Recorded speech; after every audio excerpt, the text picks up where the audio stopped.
po natin ngayon, no, sa discussion natin is, at the end of this discussion, karamihan ng gagawin ninyo sa motor nyo, alam nyo kung ano yung magiging resulta.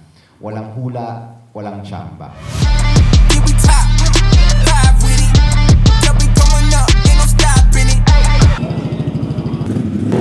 Isang technique, kaya namin binababa yung ulo para maharangan mo yung ayaw mong tignan. Nakatingin ka lang kung saan mo gusto pumunta. Focus. Look where you want to go. Sa weather na ganito, napakagandang challenge para sa amin yung matututunan ng madami skill. Yung feeling na nanonood ka lang sa TV, sa cellphone, tapos dito ngayon na-try mo, parang parang nailabas mo nang hindi mo malaman kung ano yung gigil mo sa racetrack. This is my first time na sasabak sa racetrack. Once in a lifetime lang talaga. Sobrang saya po kasi first time po namin to. Kailangan pa namin ma-familiarize yung track. Matututo ako sa kung paano mag-lean sa cornering. Nakakakaba kasi basa yung daan. Sundan lang natin kung ano tinuturo nila para mas matuto tayo ng maigi. Yung itinuro ni Coach Joey, kung i-apply mo siya, mas magaan kaysa sa sarili mong diskarte.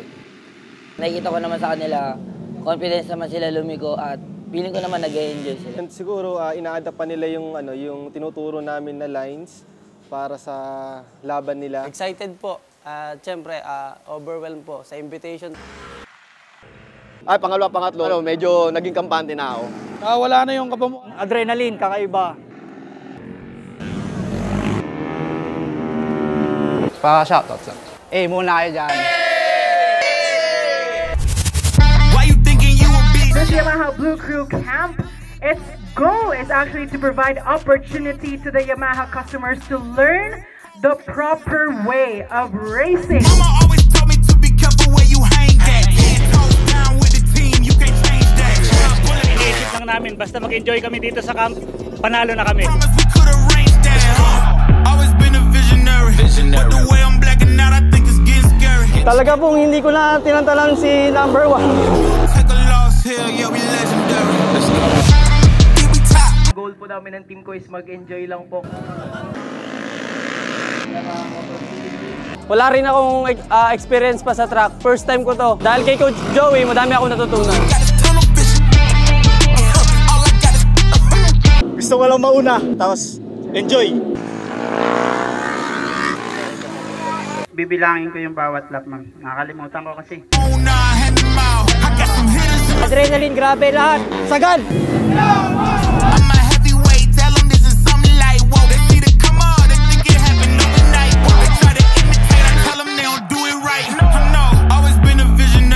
Bibihira po yung ganito mangyari. Tatlo pong magkakapatid, pare-parehas nag-podium.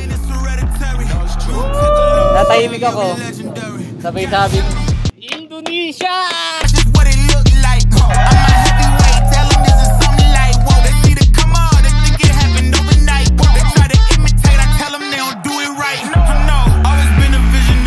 Join kami sa mga races dito sa local para ma-enhance yung skills namin.